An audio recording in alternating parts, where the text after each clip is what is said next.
Kita disampaikan. Assalamualaikum warahmatullahi wabarakatuh.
Melanjutkan dari kitab Perkataan Indonesia, malam hari ini meneruskan dari pertemuan yang lalu. Kami ulang sedikit faslun fi muharramatil haid wal nifas, bab tentang hal-hal yang diharamkan khususnya oleh perempuan ketika mereka mendapatkan haid dan nifas. Tanya Pak gimana ya? Wa yahrumu bil haid wal nifasi samaniyatu asya. Hal-hal yang diharamkan oleh perempuan ketika mereka mendapatkan haid maupun nifas ada 8 macam. Yang pertama as-salatu, yaitu salat. Jadi perempuan yang mendapatkan haid maupun nifas diharapkan mereka sholat. Kemudian wasaumu, dan juga puasa. Sebagaimana yang kami ungkapkan minggu yang lalu, seandainya jam 5 sore keluar bagi perempuan dokumennya, maka tetap batal puasanya. Tetapi jangan khawatir, puasa yang dilakukan oleh perempuan yang batal di jam 5 sore itu insya Allah akan tetap dapat pahala, karena dia sudah berpuasa dari pagi sampai sore, meskipun sore itu tidak dihitung 1 hari. Kemudian wa qira'atul Quran, dan juga membaca Al-Quran. Kami utarakan minggu yang lalu, pertanyaannya bagaimana kalau ada perempuan yang hafal Quran, mereka harus memiliki waktu untuk mengulang-ulang hafalan mereka.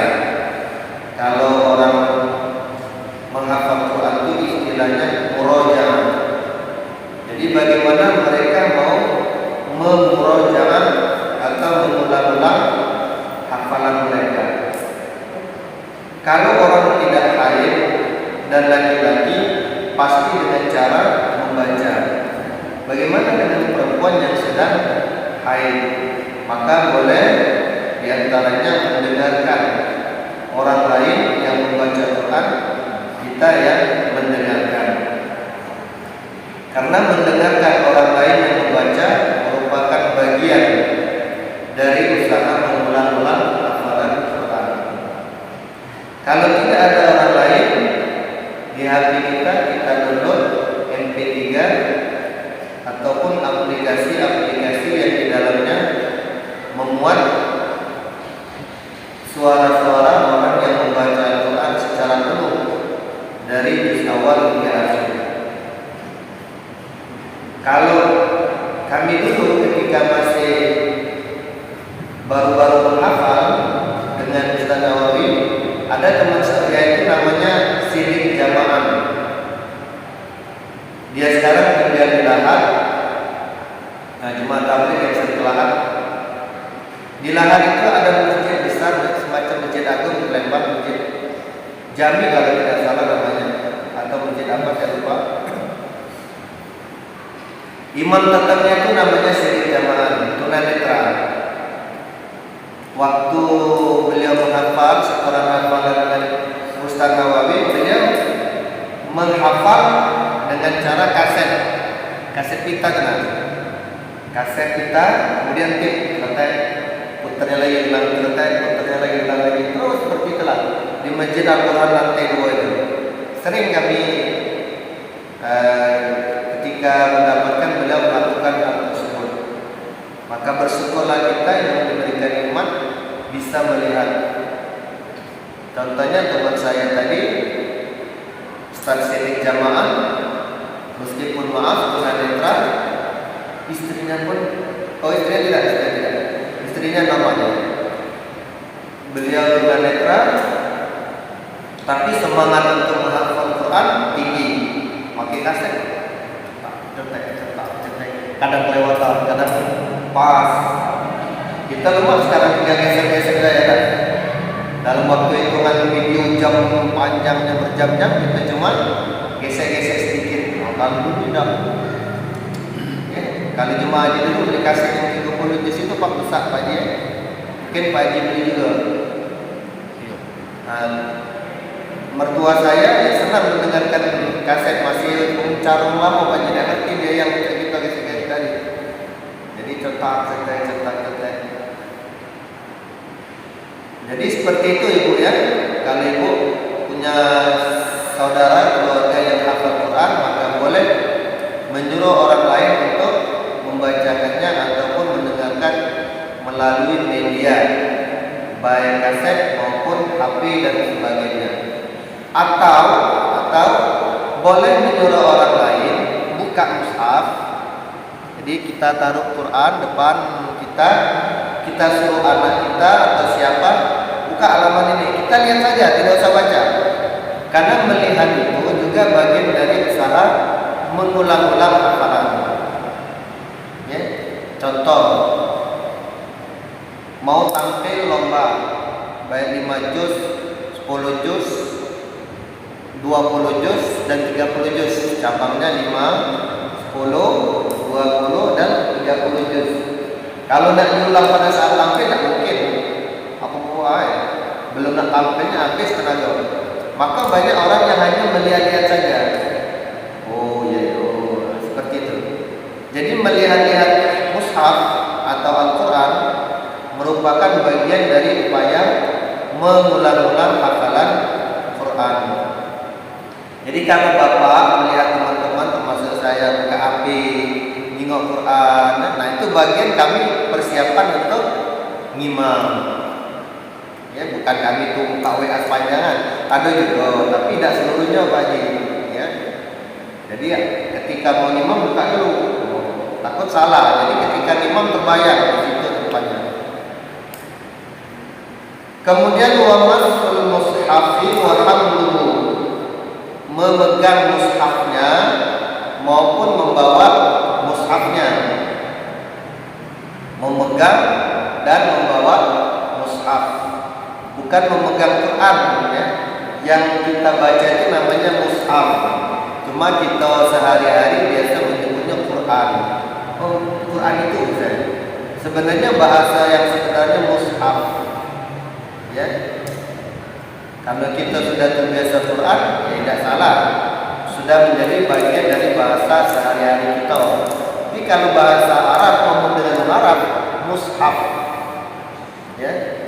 Misalnya bapak nak beli Quran, jangan ngomong ainal Quran, mana Quran? Bukan.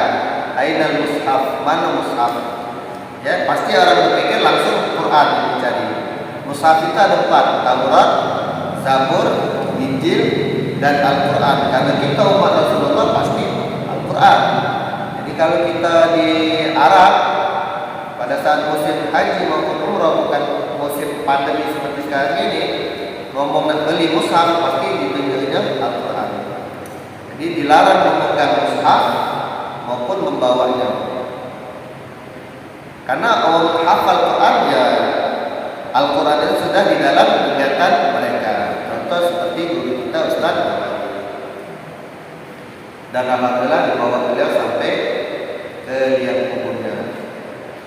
Kemudian wadkhulul masjid, ibu-ibu ya, menurut mazhab Imam Syafi'i, ketika ibu-ibu mendapatkan haid atau nifas, maka dilarang masuk ke dalam masjid. Cuma ada fikih kontemporer, fikih kekinian bahasa kita, beberapa ulama membolehkan, mereka berijtihad membolehkan ibu-ibu memakai pembalut. Tapi kalau almarhum kayak Haji Muhammad Zaid Syukri tetap keras, tidak boleh. Ibu-ibu yang men walaupun pakai pembalut tetap harus di luar. Itu menurut beliau. Ya. Jadi ibu bertanya, nah ini kemana? Kalau saya pribadi menyarankan lebih baik di luar.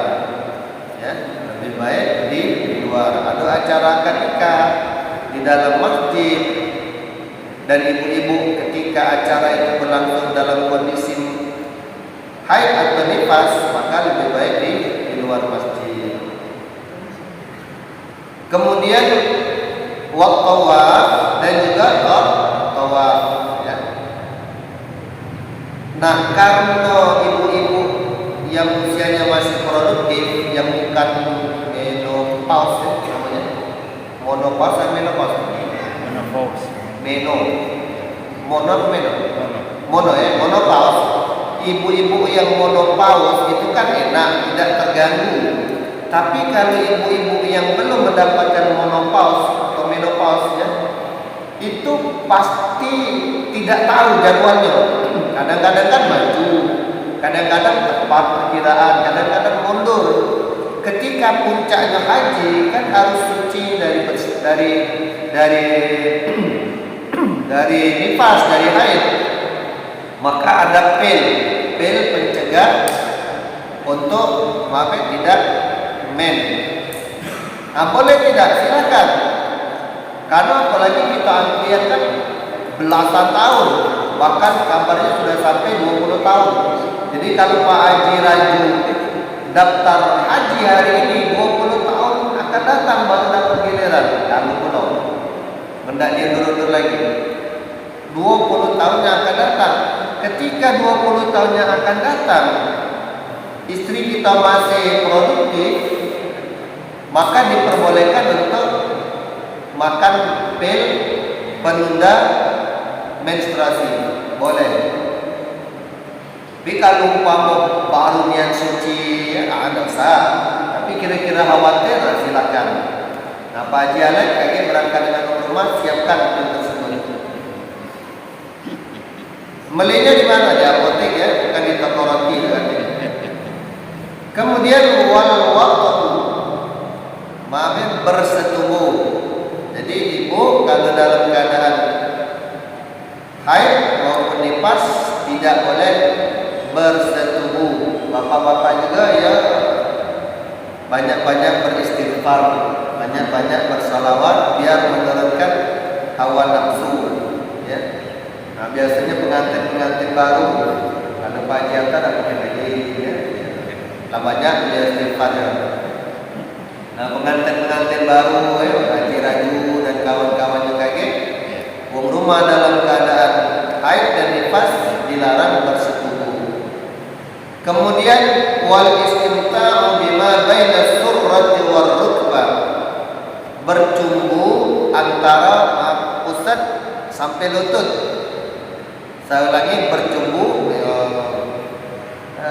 menimbulkan rangsangan lah ya, menggairahkan antara pusat sampai lutut tidak boleh. Selebih dari situ boleh Pak Haji, ya. Pak Haji tafsir kena dewek, enak dibahas. Apalagi lah direkam ini. Tidak enak ya. Pokoknya selebih dari situ terserah. Ibu-ibu misalnya masih umuran 30, bapak-bapak minta, tapi bukan di bagian itu, injek-injek telah. Ya. Di bagian itu jangan. Selain dari situ terserah ya, tafsirkanlah sendiri. Apa Pak Haji? Ya, pokoknya tafsir telah dewek ya. Bapak-bapak ahli tafsir di bidang itu. Ya. Mudah-mudahan berkembang di bidang Al-Quran ya. Amin. Jangan itu saja. Kemudian faslun fi muharramatil junubi wal muhdits. Bab tentang hal-hal yang diharamkan bagi seseorang yang sedang junub maupun orang-orang yang berhadas kecil. Bahasa lainnya, hal-hal yang diharamkan bagi orang yang berhadas besar maupun berhadas kecil. Wa yahrumu 'alal junubi khamsatu asya'. Orang yang sedang dalam keadaan junub, mereka diharamkan 5 macam. Yang pertama as-salat, yaitu salat. Jadi ketika kita dalam keadaan junub, baik lanang maupun betina, diharamkan untuk salat. Maka untuk menghalalkan kita salat adalah dengan cara mandi wajib. Ya. Kemudian wa qira'atul Quran, dan membaca Al-Quran. Kalau salat batal, tidak boleh. Tapi kalau junub boleh. Contoh, malam kita begawe, bercocok tanam dengan rumah, membajak sawah 5 hektar. Pagi-pagi kesiangan bangun, mungkin 10 red kita semalam itu. Akhirnya terbangunlah jam 6 atau jam 7 pagi. Berarti kan sudah ada waktu untuk berpuasa yang kita lalui. Nah, kalau kita dalam keadaan junub, sah puasa kita, asal kita masak niat, mandi, lalu salat qadha subuh. Jadi boleh orang yang berjunub. Timbul pertanyaan, Pak, mana kalau dia mandi sore? Terserah dia, tapi dia tetap dapat dosa tidak zuhur, tidak subuh, tidak zuhur, tidak asar. Dia nak menjelang maghrib baru mandi, silakan. Tapi dosa tidak sholat itu lebih besar. Dosa yang paling besar tidak sholat setelah syirik. Ya, sholat itu sesuatu yang amat penting dalam kehidupan kita. Jadi wa qira'atul Quran, orang yang sedang junub tidak boleh membaca Al-Quran. Maka untuk menghalalkan bacaan Quran, mandi wajib. Nampak bagaimana kalau seandainya kami bercocok tanam, kemudian kami tidak langsung mandi, kami nak tidur, baca doa, silakan kalau doa, bukan Quran.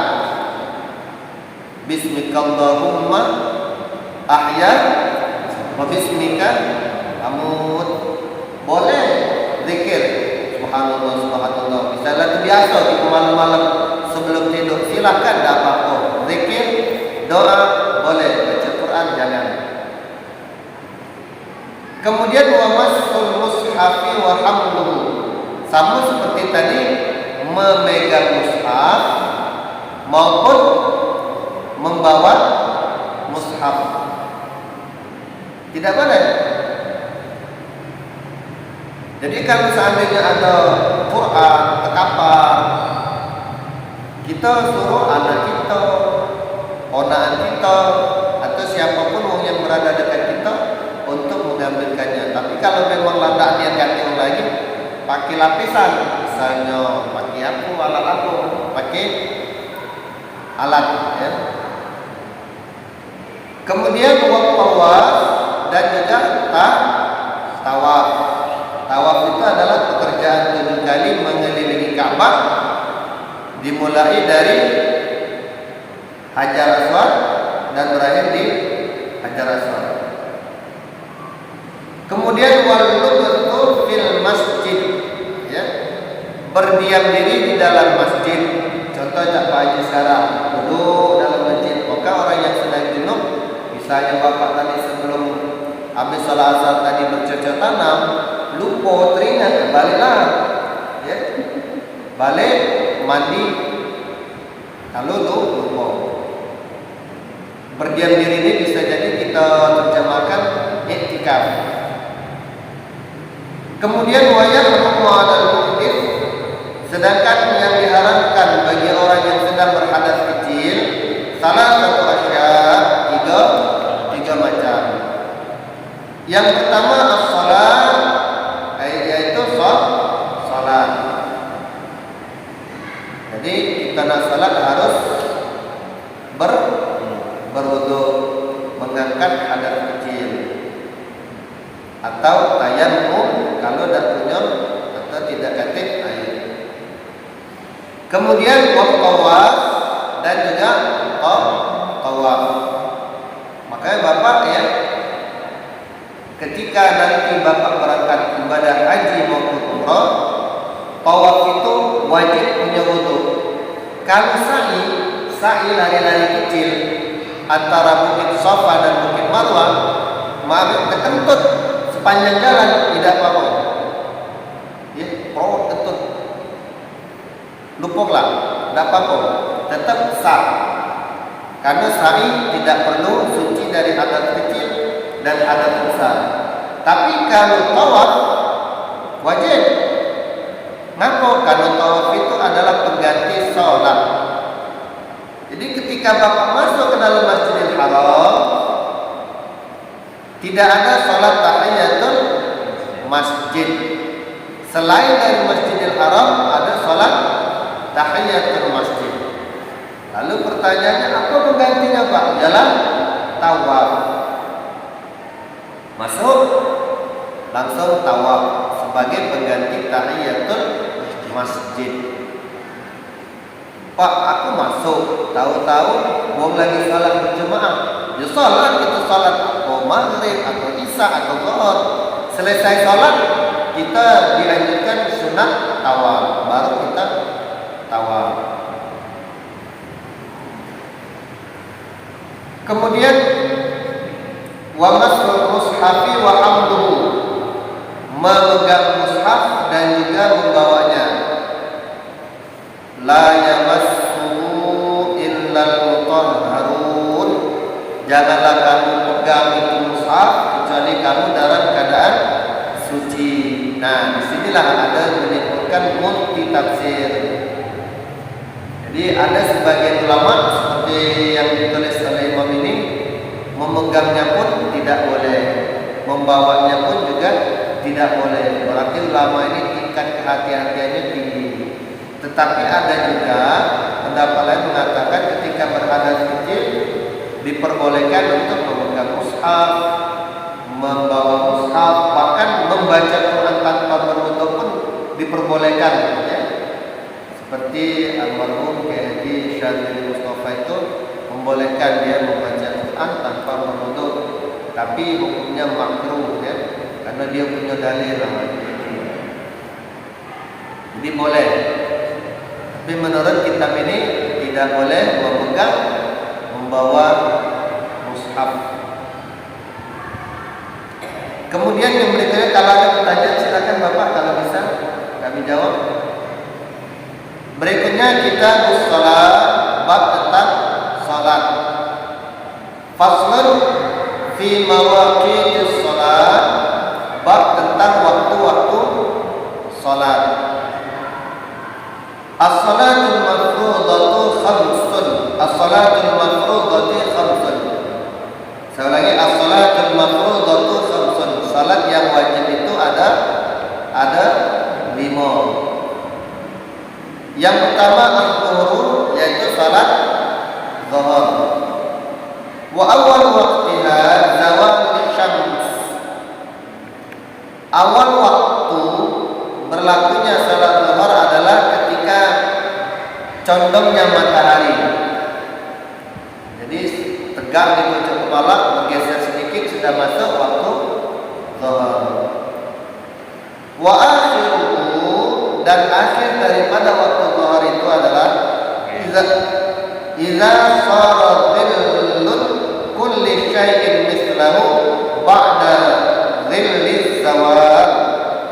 Jadi ketika bayangan benda itu sama panjangnya atau tingginya dengan benda yang sesungguhnya, dengan contohnya tongkat. Ketika kita menancapkan tongkat ukuran 30 cm, panjang dari tongkat itu bayangannya 60 cm, maka disitulah waktu akhir salat zuhur. Bukan tidak boleh, masih boleh, berarti masih di waktu akhir salat zuhur. Ketika panjang benda 2 kali dari panjang benda sesungguhnya. Tongkatnya 30, berarti bayangannya 60. Tongkatnya 1 meter, berarti bayangannya 2 meter, dan seterusnya. Pak, itu kan kalau seandainya matahari cerah, terang, mana kalau mendung, tak ganti bayangan. Ya. Jadi kalau tidak ada bayangan, maka diperkirakan, ya, diperkirakan di Caknyo masih, ya. Apalagi sekarang kita hidup di zaman sudah enak sekali, ya. Sudah ada jam dinding, jam tangan, jam api. Dulu kita masih contohnya. Jadi kalau dulu kan betapa susahnya orang-orang pendahulu kita, ya. Tidak ada jam tangan, tidak ada jam dinding, tidak ada jam di HP, mengandalkan feeling, perasaan mereka terhadap keadaan sekitar. Kemudian wal asr, waktu kedua adalah waktu asar. Wa awal waqtiha, awal waktu asar itu adalah az-ziyadatu ala dhillil mithl, penambahan dari bayangan yang sama, yang 2 kali panjang dari panjang benda tadi. Jadi misalnya panjang benda tadi 30 cm, 2 kali dari situ berarti 60. Ketika sudah menjadi 61, 62 cm, maka disitulah awal dari waktu asar. Repot aja zaman dulu Bapak Ibu, ya. Alhamdulillah kita sekarang sudah ada aplikasi. Wa akhiruhu, dan akhir daripada waktu salat asar itu adalah fil ikhtiyari ila dhillil mislain. Saya ulangi, mohon maaf ya, tadi saya salah. Jadi waktu berakhirnya waktu zuhur tadi adalah panjang bayangan sama persis dari panjang benda. Saya ulangi, panjang bayangan sama dengan panjang benda. Sedangkan akhir waktu asar 2 kali dari panjang benda yang sesungguhnya. Saya ulangi, akhir waktu salat zuhur adalah panjang bayangan sama persis dengan panjang benda itu. Akhir waktu asar 2 kali dari panjang benda. Mislah ini 2 kali, ya, 2 kali panjang benda tadi. Wa fil jawazi ila ghurubisy syams, ada waktu yang ditolerir, waktu jawaz namanya. Kalau ikhtiar itu waktu longgar, sedangkan waktu jawaz adalah waktu yang ditolerir, berarti la krusial waktu itu. tapi masih tetap waktu asar. Wafil jawazi ila ghurubi syams, waktu yang ditolerir atau waktu jawaz dalam bahasa fikihnya adalah ketika terbenamnya matahari. Ketika terbenamnya berarti menjelang salat maghrib. Wal maghrib yang ketiga adalah waktu salat maghrib. Wa waqtiha wahidah, waktunya hanya satu. Tidak ada awal, tidak ada waktu ikhtiyar, dan tidak ada waktu jawaz. Waktunya hanya satu. Wa huwa ghurubus syams, yaitu ketika terbenamnya matahari. Penulis buku menghitung jarak dari waktu maghrib ke waktu isya. Itu lebih kurang, beliau berpendapat, wa bi miqdari ma yu'addin, kadar waktunya adalah pertama waktu azan, ya, waktu azan itu lebih kurang 5 menit, mungkin seperti itu. Kemudian wayatawaqqaf, ditambah waktu untuk mengambil wudhu. Waktu azan ditambah waktu mengambil air wudhu. Kemudian wayasturul aurat, ditambah seseorang memakai pakaian atau menutup aurat. Mungkin berpakaian itu lebih kurang 5 menit mungkin. Jadi waktunya azan ditambah orang mengambil air wudhu, ditambah orang berpakaian, wa yuqimus shalah, kemudian mendirikan salat maghrib, mungkin 10 menit lebih kurang seperti itu. Kemudian ditambah wa yusalli khamsun rakaat, dan ditambah waktu seseorang seperti melaksanakan salat 5 rakaat. Jadi itulah waktu maghrib menurut si penulis. Dimulai dari azan, mengambil air wudhu, memakai pakaian, kemudian mendirikan salat, kemudian selebihnya kadarnya salat orang yang 5 rakaat. Siapa? Di kitab itu dijelaskan cara mengambil kiblat. Kalau sekarang enak kan cara. Tapi yang dulu itu Di kitab ini terkatik banyak, ya, cara menentukan kiblat. Mungkin ada kitab-kitab lain, ya, yang mungkin membahas tentang bagaimana cara menentukan kiblat. Dan kita bersyukur bahwa kita hidup di zaman sekarang berbagai macam cara, diantaranya yang pertama ada aplikasi Muslim Pro, contohnya ditaruh asal kuota yang mencari dewek. Yang kedua, mendatangkan tim dari Kementerian Agama, baik kota maupun kanwil atau provinsi bahasa kita, mereka akan datang. Mungkin ini belum banyak, belum didatangi. tapi dulu diambil. Pernah Pakai plat ini. dari kementerian aja? Bukan. Dari kita lewat. Dari kita. Cuma apa derajat itu ngambil. Kementerian Agama, ya, ada tentang selatan, utara, sekitar. Berapa utara barat. Betul. Jadi ada timnya.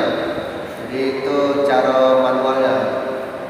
Kalau memang kita paham lebih bagus, kalau memang tidak paham, dari mereka. Dulu ini diambil. Berarti berkemungkinan sangat besar kiblat yang kita gunakan selama ini benar, karena sudah menggunakan ukuran. Dan pernah saya pakai aplikasi juga benar. Berarti orang-orang yang terlibat di kala itu ilmunya luar biasa. Mungkin Pak ikut ya? Pakai alat yang boleh. Iya, ikut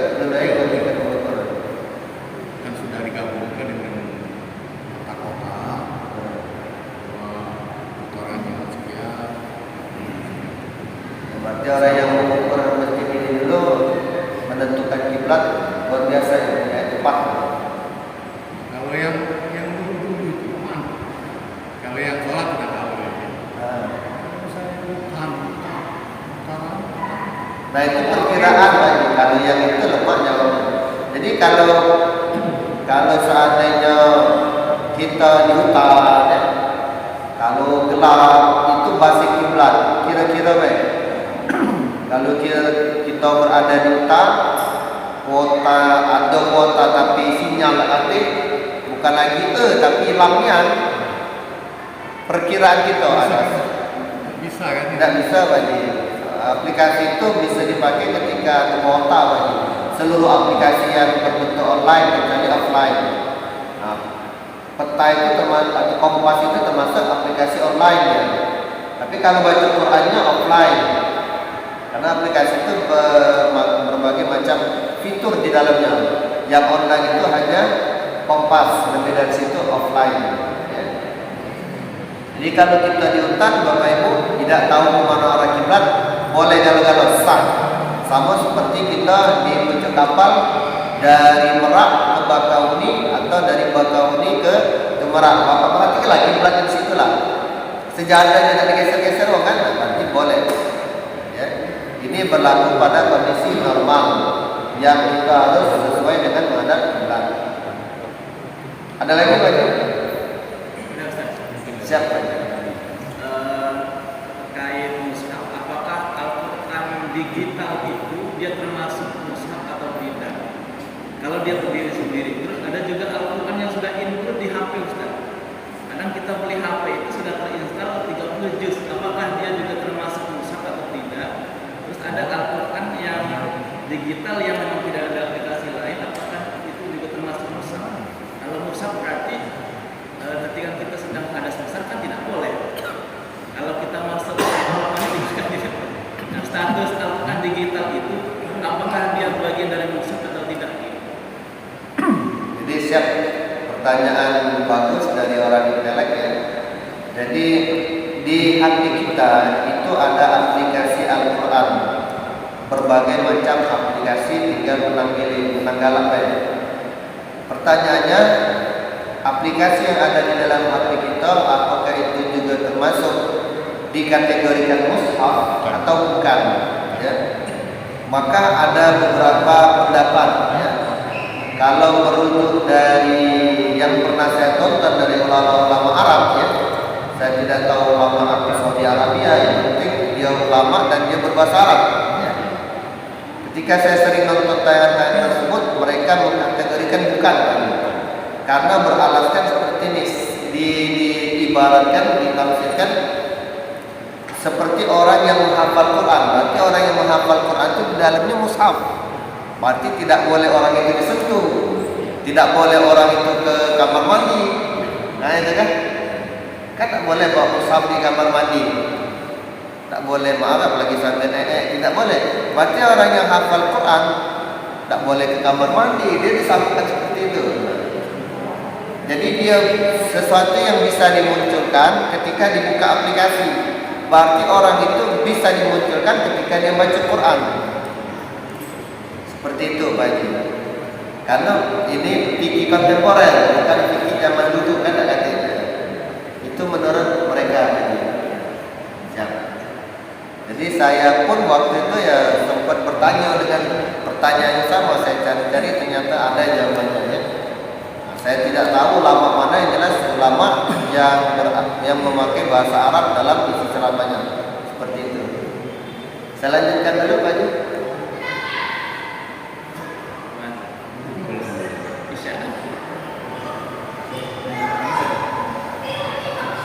Itu saja Pak Haji, karena kita masalah Isya, mohon maaf. Insyaallah berjumpa di lain kesempatan.